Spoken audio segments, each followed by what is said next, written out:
చెప్పాలి అంటే ఈరోజు రాష్ట్ర బడ్జెట్ బట్టి విక్రమార్క గారి సుదీర్ఘ ఉపన్యాసం గంటన్నర ఉపన్యాసం తర్వాత మాకు అర్థమైంది ఏంటి అంటే 6 గ్యారెంటీలు గోవిందా గోవిందా అని అర్థమైంది.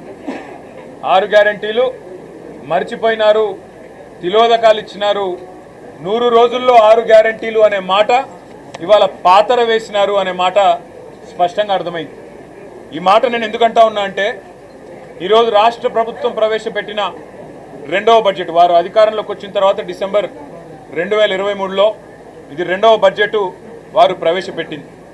ఈ రెండవ బడ్జెట్ చూసిన తర్వాత రాష్ట్ర వ్యాప్తంగా ఉండే మహిళలు 2500 రూపాయలు 100 రోజుల్లో ఇస్తామని చెప్పి ఏ హామీ ఇచ్చైతే మహిళల ఓట్లు వేయించుకొని గెలిచినారో వారందరూ కూడా ఇవాళ పూర్తి స్థాయిలో హతాశులైపోయిన పరిస్థితి. అదేవిధంగా రాష్ట్రంలోని పెద్ద మనుషులు 4000 రూపాయల పెన్షన్ 100 రోజుల్లో వస్తుందని ఎదురు చూసిన వారందరికీ కూడా ఈరోజు దాదాపు 500 రోజుల తర్వాత గోవిందా గోవిందా 4000 పెన్షన్ అనేది అర్థమైపోయిన పరిస్థితి. ఇంకొక మాటలో చెప్పాలి అంటే ఈ బడ్జెట్లో ఇచ్చిన అంకెలు చూస్తే 420 హామీలు 420 హామీలు ఏవైతే కాంగ్రెస్ పార్టీ ఇచ్చి అధికారంలోకి వచ్చిందో ఒక్క హామీ గురించి కూడా ఈరోజు ప్రస్తావన